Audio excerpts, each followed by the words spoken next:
신약성경 172페이지 요한복음 14장 16절에서 20절 말씀까지. 요한복음 14장 16절에서 20절까지. 16절 제가 먼저 읽겠습니다.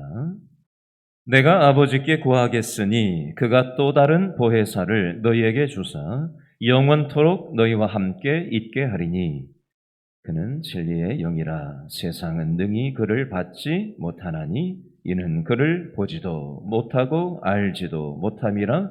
그러나 너희는 그를 아나니 그는 너희와 함께 거하시며 또 너희 속에 계시겠음이라. 내가 너희를 고아와 같이 버려두지 아니하고 너희에게로 오리라. 조금 있으면 세상은 다시 나를 보지 못할 것이로되 너희는 나를 보리니 이는 내가 살아있고 너희도 살아있겠음이라. 다 같이요. 그날에는 내가 아버지 안에 너희가 내 안에 내가 너희 안에 있는 것을 너희가 알리라. 아멘. 우리 옆 사람에게 믿음으로 얘기를 해주겠습니다. 눈을 똑바로 쳐다보시고 우리들은 하나님의 품 안에 있습니다. 잘 오셨습니다. 제가 한 10여 년 전에 교회에서 몇 주간 휴가를 줘가지고 자동차를 빌려가지고 저희 아이들 어렸을 때 한 10여 년 전쯤이었던 것 같아요. 미국 서부 여행을, 자동차 여행을 차를 하나 빌려가지고 했던 적이 있었어요.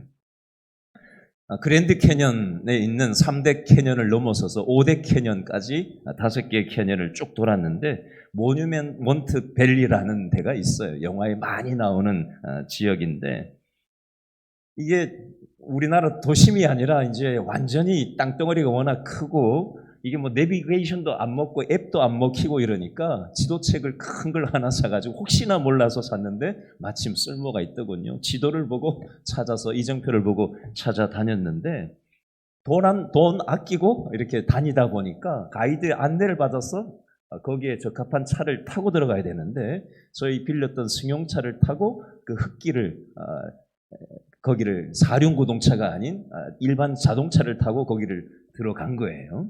그랬더니 가다 도로 나오는데 해는 어둑어둑해지고 보호구역 아닌데 차가 빠져가지고 오도가도 못하는 상황이 된 거예요. 큰일 났다. 이거 어떻게 하냐. 그러고 가고 있는데 원주민이 갑자기 어디서 나타나가지고 차를 뒤에서 밀어줘가지고 그래서 겨우 빠져나왔던 그런 적이 있어요. 제가 이 얘기를 왜 하냐면요.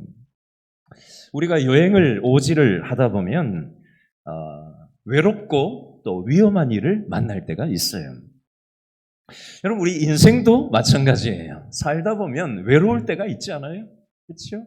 옆에 누가 있는데도 외로울 때가 있지 않습니까? 너무 위험한 일들이 도사리고 있지 않습니까? 우리의 인생 가운데. 그래서 하나님이 위험하고 외로운 인생길에 우리 옆에 누구를 선물로 주셨어요? 가족을 선물로 주시고, 그렇죠? 마음을 터놓고 얘기할 만한 친구들을 우리 옆에 하나님이 선물로 주셨어요. 여러분, 우리의 가족도 내 마음을 몰라줄 때가 있고요. 그렇죠? 또 친구인데도 내 뒤통수를 치는 경우도 있습니다. 세상에 믿을 사람이 없다라는 걸 뼈 때리게 경험하신 분들이 있을 겁니다.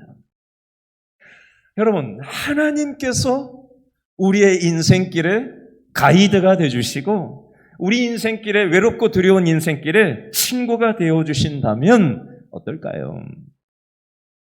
오늘 읽은 이 요한복음 14장의 앞부분 이 배경은 어떤 배경이냐면요.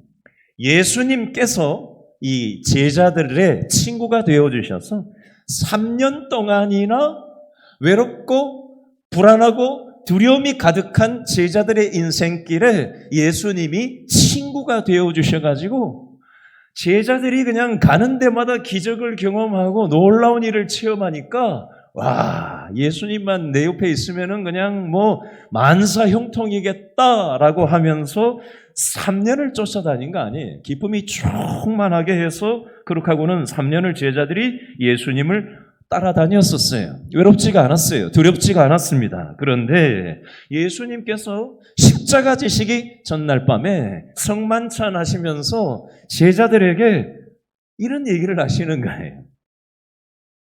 내가 앞으로 십자가를 이제 질 거다. 그리고 내가 너희들을 떠날 거다. 라는 말씀을 하십니다. 그러니까 제자들이 불안해진 거예요.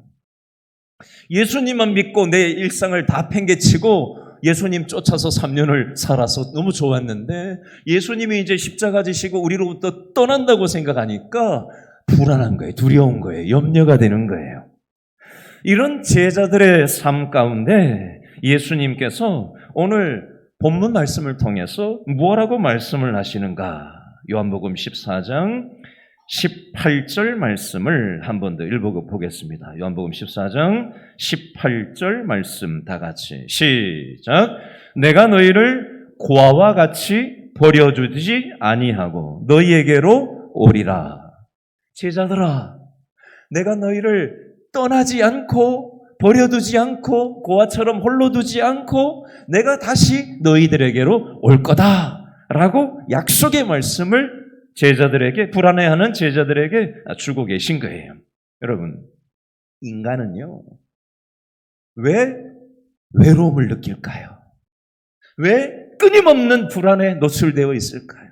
왜 이거 지나면 또 다른 두려움이, 이거 지나면 또 다른 두려움이, 요거 해결되면 또 다른 산 넘어 산인 인생의 문제가 끊이지를 않고 도대체 계속해서 파도처럼 넘실 우리 인생을 집어삼킬 듯이 달려드는 걸까요? 문제의 원인이 있을 거 아니에요? 이렇게 된 원인이 있을 거 아니에요? 아담이 하나님을 죄로 인해서 떠난 이후로 인간에게는 불안함이 생긴 거예요. 그때부터 불안함이 시작된 거예요. 하나님을 떠난 인생에게는 불안함이 와요. 두려움이 옵니다. 끊임없이 오게 되어 있어요. 창세기 3장에서 그 말씀을 하고 있지 않습니까? 여러분, 우리가 창세기 3장에 보면 죄로 인해서 하나님을 떠난 인생 가운데 어떤 고생이 생기죠? 노동의 수고, 해산의 고통, 죽음의 문제가 인생에게 다가오게 된 겁니다. 오늘 뉴스를 봤더니 40대, 50대 퇴직 연령이 되잖아요, 요즘 벌써. 20대도 요즘 퇴직한다 그러잖아요. 60만 돼도 이제 퇴직을 하고 은퇴하고 난 다음에 노후 준비가 돼야 되는데 노후 준비가 안 되니까 이 먹고 사는 문제가 너무 막막한 거예요. 해산의 고통, 얼마나 고통스럽고 힘듭니까? 또 우리는 죽음의 문제가 우리에게 도사리고 있어요. 지금 전 세계적으로 암 환자가 매년 2천만 명이 발생한다고 하는데 앞으로 26년 뒤 2050년이 되면은 훨씬 더 암 환자가 많아진대요. 술, 담배, 또 환경오염, 또 하나가 뭐더라? 하나 있어요. 그런 이유들 때문에 암 발생 빈도가 현격하게 많아진다라는 겁니다. 결국 암으로 죽든 사고로 죽든 뭘로 죽든 언젠가 우리는 죽음의 문제에 직면할 때가 있습니다. 여러분, 외로움과 두려움은 바로 하나님을 떠난 인생에게는 항상 찾아오는 문제예요. 이런 두려움과 불안함에 휩싸여 있던 제자들에게 예수님이 찾아오셨던 거예요. 근데 제자들이 예수님과 동행하면서 큰 기쁨을 얻었는데 십자가 지신다고 하니까 불안하게 된 거예요. 이런 제자들에게 예수님이 뭐라고 말씀하시냐? 내가 영원히 떠나는 게 아니다. 잠깐 떠나는 것뿐이다. 그리고 다시 올 거다. 다시 오신다는 이 말씀은 무슨 뜻일까요? 그 표현이 요한복음 14장 16절 말씀에 나와 있는데 한 번 더 읽어보겠습니다. 요한복음 14장 16절 말씀 다 같이 시작. 내가 아버지께 구하겠으니 그가 무엇? 또 다른 보혜사를 너희에게 주사 영원토록 너희와 함께 있게 하리니. 아멘. 밑줄 그으세요. 또 다른 보혜사, 또 다른 보혜사라는 표현이 나와요. 자, 이 보혜사라는 말 앞에 또 다른 보혜사라는 표현이 수식이 되어져 있어요. 여러분, 지금까지 제자들과 함께 있었던 예수님도 보혜사이시고요. 앞으로 보내주실 또 다른 보혜사는 성령 하나님을 말씀하는 겁니다. 예수님이 보혜사로서 제자들을 도와줬다면 이제는 또 다른 보혜사인 성령 하나님께서 제자들을 돌보아 주실 거니까 무서워하지 마라. 불안해하지 마라. 두려워하지 마라. 이 말씀을 예수님이 하시는 거예요. 그러면서 오늘 요한복음 14장 19절 말씀에 또 뭐라고 말씀을 더 하시는가? 19절 말씀을 읽어봅니다. 시작. 조금 있으면 세상은 다시 나를 보지 못할 것이로되 너희는 나를 보리니 이는 내가 살아있고 너희도 살아있겠음이라. 아멘. 세상 사람들은 하나님도 안 믿고 예수님도 안 믿고 성령 하나님도 안 믿기 때문에 하나님이 만져지지도 믿음으로 보여지지도 하나님의 음성을 듣지도 못한다는 거예요. 그러나 너희는 나를 믿지 않느냐. 그러니까 너희들은 믿음으로 나를 보게 될 거다. 내가 살아서 너희와 함께하고 있다라는 것을 너희들은 일상생활에서 느끼고 나의 음성을 듣고 경험하는 인생을 살게 될 거다라고 오늘 이 19절 말씀에서 말씀하시는 거예요.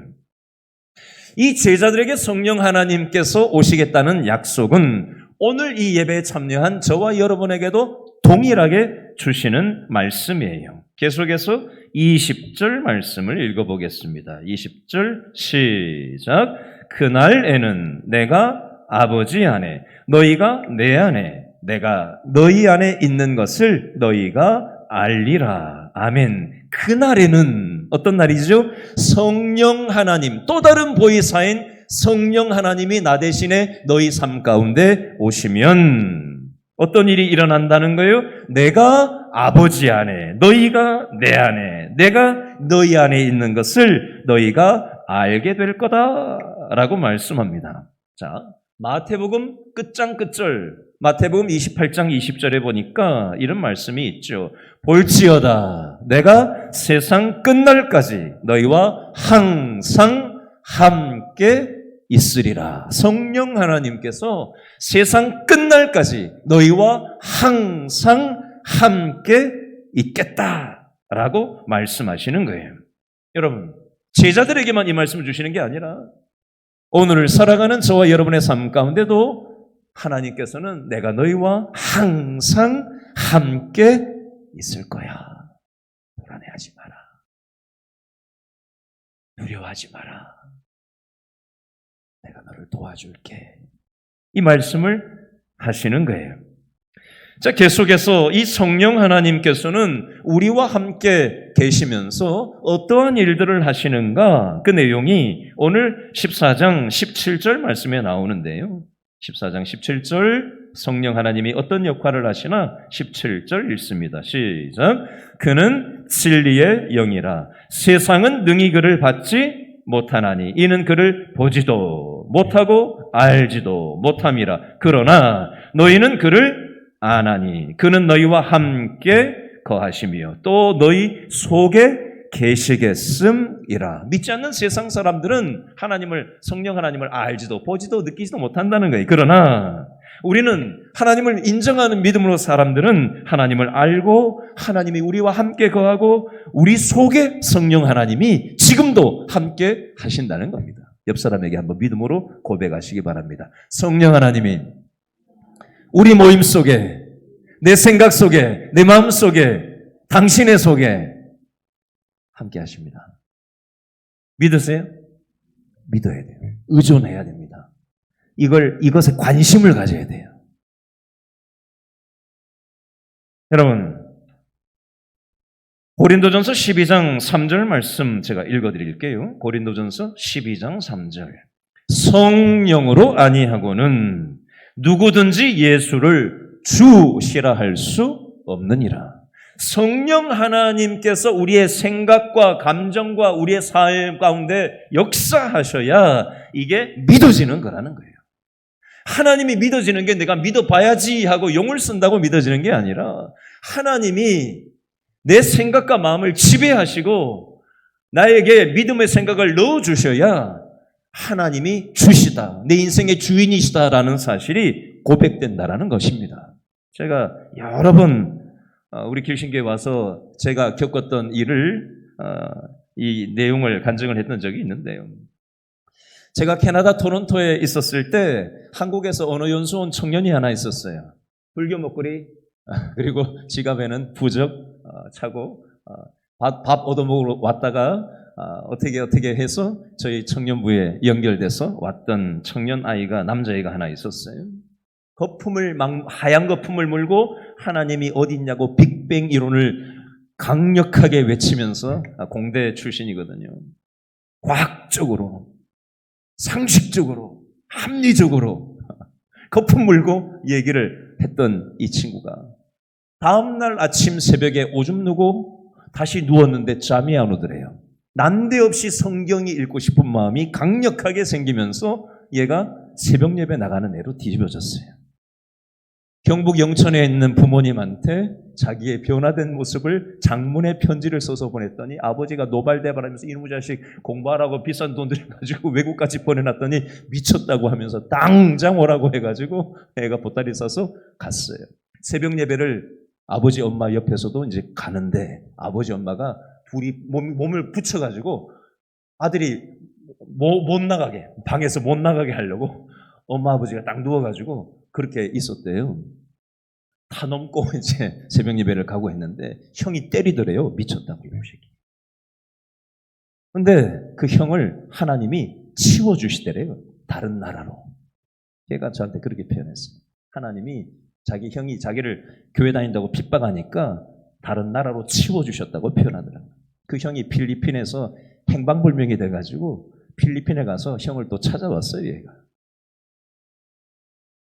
지금 인천에 있더라고요. 제가 아는 지난번교회 부목사님 교회 거기 지금 다니고 있다. 인천이 아니지. 저쪽에 인천 옆에 거기 안산하고 오이도 그 근처에 있는 그쪽에 지금 살고 있다고 몇 년 전에 전화가 한번 어떻게 알고 연락이 돼서 왔었어요. 제가 이 얘기를 왜 하죠? 고린도전서 12장 3절 성령으로 아니하고는 누구든지 예수를 주시라 할 수 없느니라. 성령께서 그 마음과 생각을 딱 잡고 역사하시는 거예요. 요한복음 14장 26절을 한 번 더 읽어보겠습니다. 요한복음 14장 26절이 16절이 아니라 26절입니다. 오늘 본문은 아니죠. 14장 26절 다 같이 시작. 보혜사 곧 아버지께서 내 이름으로 보내실 성령 그가 너희에게 모든 것을 어떻게 하고 가르치고 내가 너희에게 말한 모든 것을 어떻게 하리라? 생각나게 하시리라. 성령의 동그라미. 성령 하나님이 어떤 역할을 하셔요? 밑줄 그으세요. 가르치고 밑줄 뭐 하시리라? 생각나게 하리라. 성령 하나님은 가르치시는 역할을 하시고요. 생각나게 하시는 역할을 하신다라고 되어 있습니다. 여러분, 우리는 성령 하나님을 통해서 성경의 진리를 통해서 우리를 가르쳐 주세요. 여러분, 설교가 들릴 때가 있고요, 안 들릴 때가 있습니다. 성경책을 읽으려고 하는데 까만 거는 글씨고 하얀 거는 종이고 이런 상태가 되기 쉽습니다. 성령 하나님이 이게 와닿게 하셔야 이게 성경이 나한테 걸어 들어오는 거거든요. 지금 나에게 말씀하시는 성경 말씀이 걸어 들어오는 경험을 하면요, 너무 재밌어요. 근데 그 경험을 못하고 성경만 피면 잠만 오고 까만 건 글씨고 하얀 건 종이고 이렇게 돼버리면 성경 읽을 맛이 안 나죠. 성령 하나님께서 은혜를 주시고 가르쳐 주셔야 성경이 열리는 겁니다. 지금 2월 1일 어제부터 한 40몇 명 정도가 지금 1교구, 2교구, 지금 20몇 명, 한 30여 명, 지금 한 20여 명, 한 50여 명이 지금 우리 공동체 성경 읽기를 현재 같이 하면서 각자가 읽고 깨달은 은혜들을 지금 댓글을 달면서 은혜 나눔을 지금 어제 오늘 연이어서 하고 있습니다. 성경을 읽을 때, 들을 때, 공부할 때 성령 하나님께서는 우리에게 자신을 계시하세요. 나타내 보여주시며 깨닫게 하셔요. 은혜를 주십니다. 여러분 지금 카타르에서 뭐가 열리고 있죠? 축구 경기가 열리고 있어요. 아시안컵 축구 경기가 열리고 있어요. 1월 31일 날 수요일 날 새벽 12시 반인가 1시에 1시에 사우디아라비아하고 우리나라가 축구 경기가 있었잖아요. 그렇죠? 내일 이제 새벽에 오늘 0시 딱 넘기면은 0시 30분에 이제 호주하고 이제 8강 축구 경기를 하게 돼 있는데요. 사우디아라비아하고 우리나라가 1대1로 비겼단 말이에요. 연장 끝에. 그래가지고 승부차기를 하는데 조현우 골키퍼가 기도하는 장면이 잡혔어요. 일반 방송에는 이게 안 잡혔는데요. 일반 방송에는 안 잡혔는데 이게 지금 제가 이게 이렇게 가져왔는데 이거 안 보이죠? 멀어가지고 조현우 골키퍼가 지금 무릎 꿇고 기도하는 장면이거든요. 승부차기 할 때. 이 내용이 유튜브하고 포털 사이트 댓글에는 이렇게 기록이 되어져 있더라고요. 긴장되는 순간 기도하는 모습이 아름답다. 이렇게 댓글을 올려놓은 사람이 있었고 이 내용이 뉴스에 이렇게 나왔어요. 여러분 스포츠 운동 경기하는 사람들이 이게 굉장히 경쟁적이잖아요. 그렇죠? 그러니까 이게 스트레스가 많고 경쟁이 심한 종목이다 보니까 굉장히 또 그 나름으로 스트레스가 많고 힘든 부분이 있다고 합니다. 여러분 이 90분, 전후반 45분, 40분, 90분 뛰고 연장전까지 뛰고 나가지고 이 승부차기를 하는데 얼마나 조마조마하고 스트레스가 극심했겠어요. 그 긴장되는 순간에 엎드려서 하나님 앞에 도와달라고 기도하고 있는 이 축구 선수의 모습을 보면서 우리가 좀 뭔가 생각을 한번 해봤으면 좋겠어요. 최근에 제가 어떤 문유석 판사라는 판사의 책을 읽었는데 옛날에 읽었던 책을 다시 한번 쓱쓱 훑어보는데 이 대목이 딱 보이더라고요. 나는 판사 노릇을 하려고 법정에 들어가기 전에 기도하고 들어간다. 일반 책, 기독교 서적 아니에요. 지금 요즘 검사책을 하나 보고 있거든요. 임은정 검사라는 이 검사책을 하나 보고 있는데 이 법조계, 사법계 현실 여러분 잘 아시잖아요. 그 사법계의 부조리한 현실 속에서 이렇게 표현을 해놨더라고요. 예수님이 골고다 언덕을 올라가는 그 심정으로 내가 이 사법부의 현실에 대해서 내가 사명감을 가지고 내가 걸어 올라가는 그 심정으로 간다라고 그렇게 기도하는 모습이 나와 있더라고요. 여러분 우리가 스포츠에서 일을 하든 학교에서 일을 하든 법원에서 일을 하든 장사를 하든 직장 생활을 하든 어느 영역에 있건 우리가 기도하며 하나님의 도우심을 구할 때 성령 하나님께서는 우리를 도와주시고 우리를 보호하시고 생각나게 하시고 사람을 붙여주시고 막혔던 것을 뚫어주시는 것을 체험할 수가 있게 되는 것입니다. 여러분 우리는 내가 할 수 있는 일보다 살다 보면 점점 더 참 내가 할 수 있는 일이 별로 없구나라고 인생의 무력감을 느낄 때가 많지 않습니까? 자, 그때 우리는 어떤 말씀을 붙잡아야 되냐? 스가랴서 4장 6절 말씀에 보니까 저를 한번 따라 하시죠. 이는 힘으로 되지 아니하며 능력으로 되지 아니하고 오직 나의 영으로 되느니라. 인간의 힘이나 능력으로는 곤란하고요. 오직 성령의 능력으로 된다라는 말씀이에요. 우리에게 성령 하나님께서 평생 영원한 날 동안 우리와 함께 하신다는 이 믿음이 있는 한 우리는 우리의 인생의 문제 앞에서 절망한 이유가 없습니다. 그러면 어떻게 하면은 성령 하나님과 우리가 동행하고 의지하면서 계속 믿음에 승리하는 삶을 살아갈 수 있을까요? 저를 한번 따라 하시죠. 성령 충만, 성령 충만, 성령 충만하면 돼요. 근데 문제는 때로 살다 보면 성령 하나님이 나와 함께 하시는 게 안 느껴질 때가 있어요. 하나님이 계신가? 하나님하고 나하고 함께 하시는 게 맞나? 이런 마음이 들어올 때가 있어요. 왜 그럴까요? 비유를 하나 들어볼게요. 여러분, 자, 우리 지금 교회에 지금 이 전구 있죠, 전구. 그죠? 전구. 또 이거 화면. 자, 이 전자 설비, 전기 설비가 이렇게 다 돼 있는데요.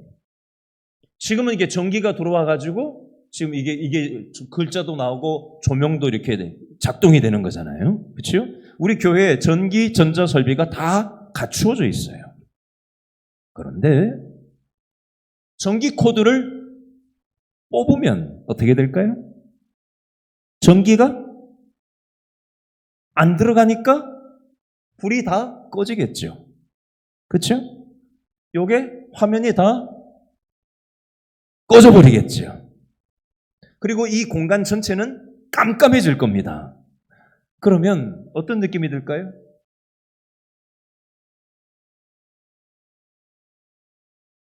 전기가 없는 것 같은 느낌이 들 겁니다. 그러나 전기가 있어요, 없어요? 전기 설비는 다 돼 있어요. 뭐가 문제예요? 안 꽂은 게 문제예요. 마찬가지입니다. 이거가 똑같은 이치예요. 쉽게 얘기하면. 성령 하나님께서는 마치 이해하기 쉽게 얘기하다 보니까 이런 비유를 드는 거예요.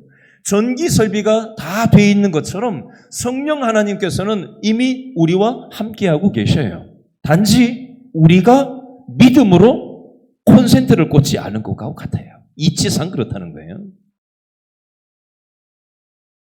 믿음의 콘센트가 빠져 있는 거예요. 그래서 성령 하나님이 안 계신 거 아닌가? 라는 느낌이 드는 거예요.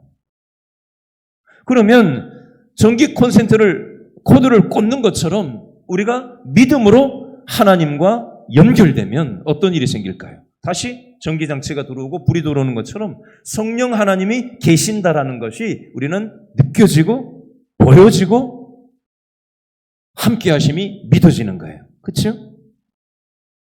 자, 에베소서 5장 18절 말씀해 보니까 술 취하지 말라. 이는 방탕한 것이니 오직 성령으로 충만함을 받으라. 성령 충만을 받으라고 말씀합니다.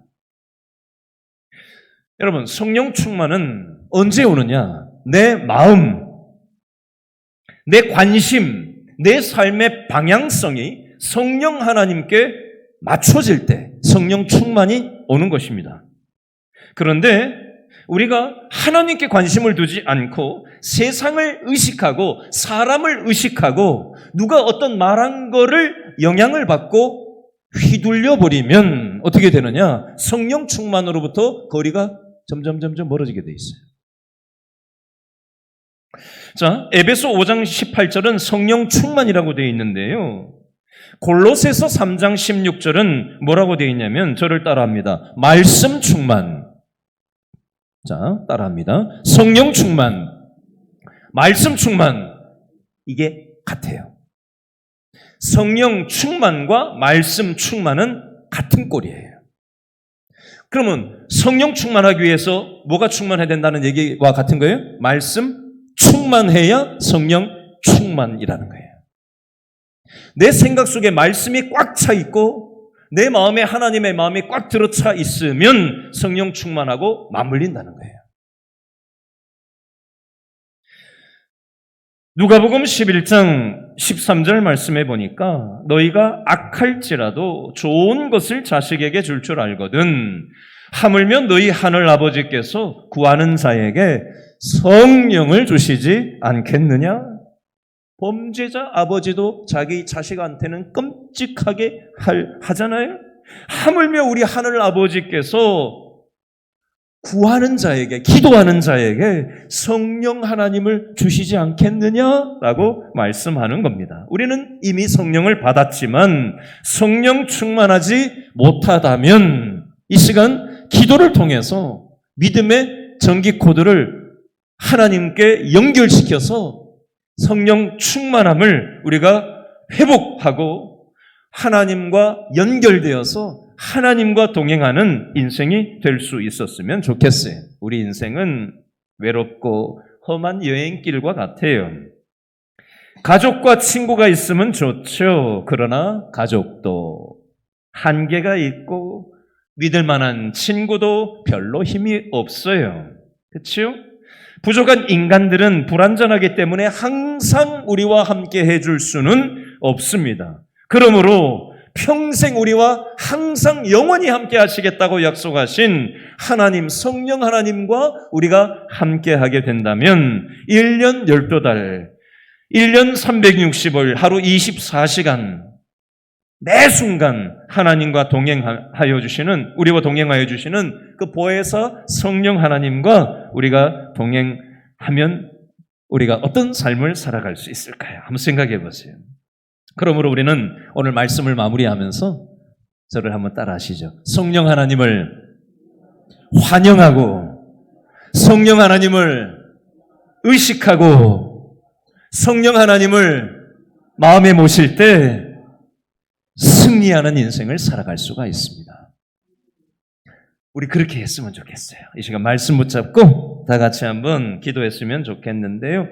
우리 아까 불렀던 찬양 중에 마지막 찬양 한번 하고 우리 다 같이 기도하는 시간 갖겠습니다. 내 눈 주의 영광을 보내 우리 가운데 계신 주님 찬양합니다.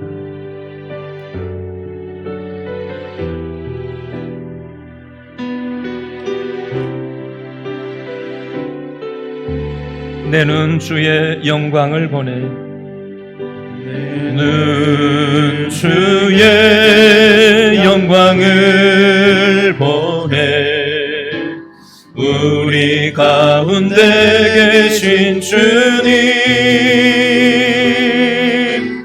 그 빛난 영광 온 하늘 덮고 그 찬송 온 땅 가득해 내 눈 주의 영광을 보내 찬송 가운데 서신